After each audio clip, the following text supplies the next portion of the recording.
بسم اللہ الرحمن الرحیم۔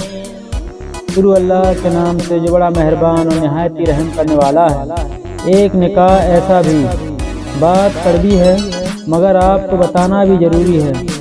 آپ اسے غور سے سنیں اور سمجھیں۔ بات بڑوں تک پہنچی، ضروری ہے کہ اس بات کے فیصلوں میں اپنے بڑوں کو شریک کیا جائے، لہٰذا بات ملاقات کی ترتیب بن گئی۔ پہلے لڑکی والوں کی طرف سے ہمیں پیشکش کی گئی کہ ان کے گھر مہمان بنیں، لیکن میں نے اس سے منع کیا کیونکہ جب ہمیں اصل سے جو مقصود ہے وہ مل چکی تھی، یعنی دینداری، تو پھر محض رسم ادا کرنے کے لیے جانا، خرچ بڑھانا اور بات صرف اتنی نہیں بلکہ 4 طرح کے لوگوں کو لے جا کر 40 طرح کی باتیں نکالنے کا موقع دینا صحیح معلوم نہیں۔ آج کل دیکھنے دکھانے کے طریقے نے بھی نکاح کو مشکل بنا دیا ہے۔ کئی لوگ دیکھنے جاتے ہیں، پھر ناشتے کھانے میں کمی ہو جائے تو طرح طرح کی باتیں نکالتے ہیں۔ ہر شخص کے سوچنے سمجھنے کا انداز الگ ہوتا ہے، تو ظاہر سی بات ہے کہ جتنے لوگ ہوں گے اتنی باتیں ہوں گی اور پھر کام مشکل ہوتا چلا جائے گا۔ ایسی ہی کئی باتوں کو مد نظر رکھتے ہوئے میں نے درمیان میں سے یہ محلہ نکالا کہ ہم اصل سے پسند ہونے کے بعد پھر کچھ لوگوں کو لے کر دیکھنے جائیں تاکہ وہ باتیں دیکھی جائیں کہ جنہیں دیکھنا ملاقات ہوتی ہے۔ شروع میں میرا ارادہ بھی یہی تھا کہ پہلے ادھر سے لوگ جائیں، لیکن دوری کی وجہ سے گھر والوں نے کہا کہ پہلے لڑکی والوں کا آنا مناسب رہے گا کیونکہ اصل ان کا راضی ہونا ہے، لہٰذا وہ آئیں اور دیکھ سمجھ لیں، پھر آگے بات ہوگی۔ اور ساتھ یہ بھی کہا کہ جب تمہیں یہ رشتہ پسند ہے تو ہمیں کوئی اعتراض نہیں، لہٰذا میں نے اپنی طرف سے جانے والے مرحلے کو ہی نکال دیا تاکہ نکاح اور آسانی سے ہو جائے۔ چنانچہ ادھر سے چند لوگ آئے اور پھر بات آگے بڑھی۔ آنے والوں میں لڑکی کے والد، والدہ، بھائی اور بہن تھے۔ یہاں آنے کے بعد انہوں نے کئی چیزیں دیکھیں، پر ترجیح جس چیز کو دی وہ تھی دینداری۔ دن بھر رکنے کے بعد واپسی ہوئی اور نتیجہ اب تک یہ نکلا تھا کہ وہ رائے مشورے کے بعد جواب دیں گے۔ چند دنوں کے بعد ہی ادھر سے مستحب جواب آ گیا۔ شادی کی تیاریاں 2 مہینے بعد۔ آج کل شادی کی تیاریوں کا مطلب ہے کہ اب تو بلکہ مہینوں پہلے سے کمر کس لینا، جیسے کوئی بڑی جنگ ہو، اور اتنا زیادہ کام پھیلا دیا جاتا ہے کہ کچھ نہ کچھ پھر بھی ادھورا رہ جاتا ہے۔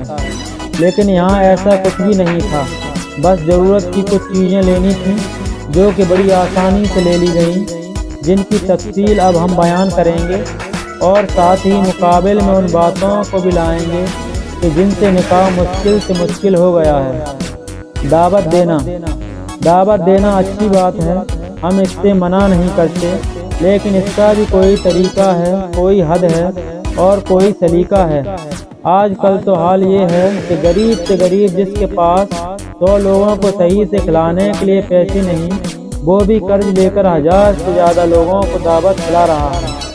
مہینے بھر پہلے سے ہی کارڈ، نیوتا وغیرہ لے کر رشتہ داروں کے گھروں کے چکر کاٹنا شروع کر دیا جاتا ہے، اور ہم نے دیکھا کہ اس کے باوجود بھی کئی لوگ باقی رہ جاتے ہیں۔ 200 گاؤں شہر میں دعوت لا کر بیٹھنے کا موقع مل جاتا ہے، پھر ان کے لیے انتظام کرنے میں جو حال ہوتا ہے وہ بتانے بیٹھیں تو ایک الگ درد بھری کہانی بن جائے گی۔ لہٰذا بس یہ عرض کرنا چاہیں گے کہ اس طرح دعوت کا رواج میں امیر سے غریب سب پریشان ہوتے ہیں۔ جان لیجئے کہ کم سے کم لوگوں کو دعوت دے کر ہی نکاح آسانی سے کیا جا سکتا ہے۔ کتنے لوگوں کو دعوت دی گئی؟ دعوت کے لیے منتظر تو بلا مبالغہ 500 سے زیادہ گھر تھے، جنہیں بالکل یقین سا تھا کہ انہیں دعوت دی جائے گی۔ اوپر سے خود کے گھر والے بھی ایک عرصے تک اسی گمان میں تھے کہ بڑے بیٹے کی شادی میں کھل کے دعوت کریں گے اور سب کو بلا کر دھوم دھام سے نکاح کیا جائے گا، پھر بھلے ہی اس کے لیے قرض کے دائرہ میں ڈوبنا کیوں نہ پڑے۔ اور یہ ایک مجبوری ہی تھی جو اس طرح سب نے کھایا ہے کہ سب کو کھلانا پڑے گا، جیسے مانو سب نے دعوت نہیں بلکہ قرض کے طور پہ کھلایا ہو۔ میں نے یہاں پابندی لگائی اور کسی کو بھی دعوت نہیں دی گئی۔ بارات اور ولیمے میں شریک ہونے کے لیے 10-12 لوگوں کو بلایا گیا، جن میں رشتہ داروں کے ساتھ چند دوست شامل تھے۔ اور ولیمہ بھی کیسے ہوا اس کی تفصیل آگے بیان کی جائے گی۔ عجیب لگنے والی ہمیں لگتا ہے دعوت کیوں نہیں دی گئی؟ کیا دعوت دینا غلط ہے؟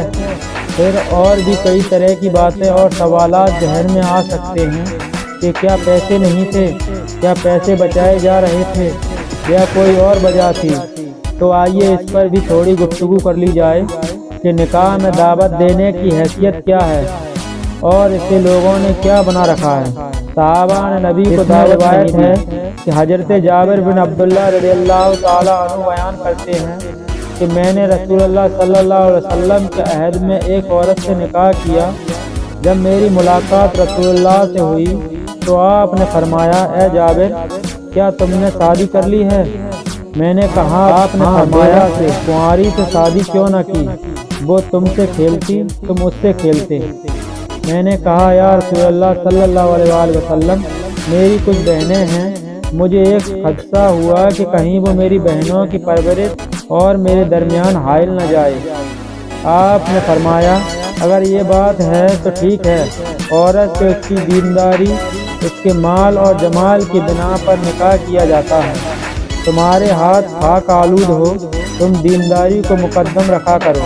یہاں یہ بات قابل غور ہے کہ رسول اللہ صلی اللہ علیہ وآلہ وسلم نے حضرت جابر سے نکاح کے بارے میں پوچھا، جس سے صاف ظاہر ہوتا ہے کہ حضرت جابر نے حضور کو نکاح کی دعوت ایسا رواج تھا ہی نہیں کہ نکاح کے بارے میں ہر ایک کو اطلاع دی جائے، ورنہ حضرت جابر سب سے پہلے اللہ کے نبی کو دعوت دیتے۔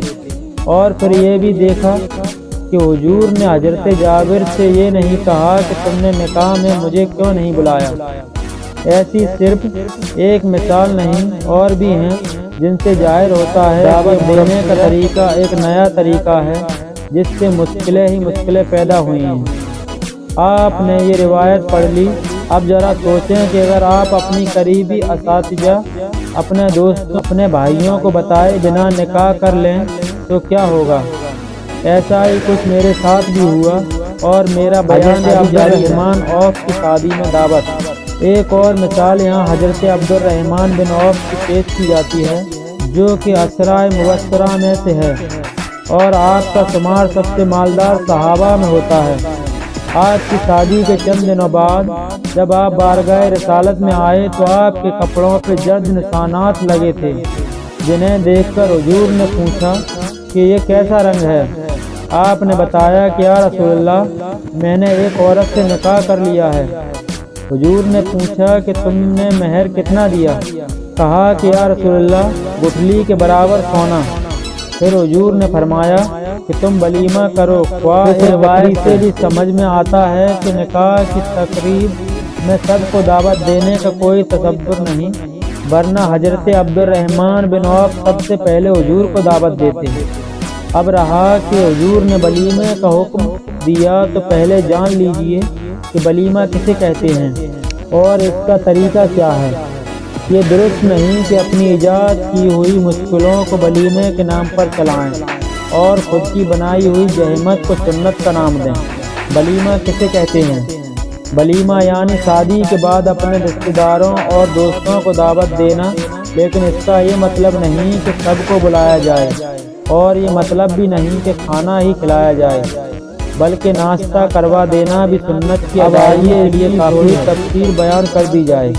علامہ عینی حنفی رحمہ اللہ تعالی لکھتے ہیں، شادی کے موقع پر شب زفاف گزارنے کے بعد رشتہ داروں اور دوستوں کو جو دعوت دی جاتی ہے اس کو ولیمہ کہتے ہیں، کیونکہ رسول اللہ صلی اللہ علیہ وآلہ وسلم نے ولیمہ کرنے کا حکم دیا ہے۔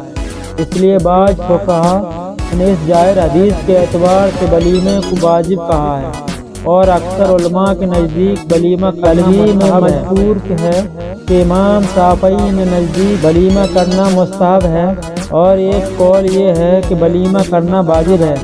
علامہ خطابی نے کہا ہے کہ جو شخص صاحب حیثیت ہو وہ ایک بکری کی مقدار دعوت کرے، اور جس شخص کے پاس اتنی قدرت نہ ہو تو کوئی حرج نہیں ہے، کیونکہ نبی نے اپنی بعض ازواج کا ولیمہ ستو اور کھجوروں کے ساتھ بھی کیا ہے۔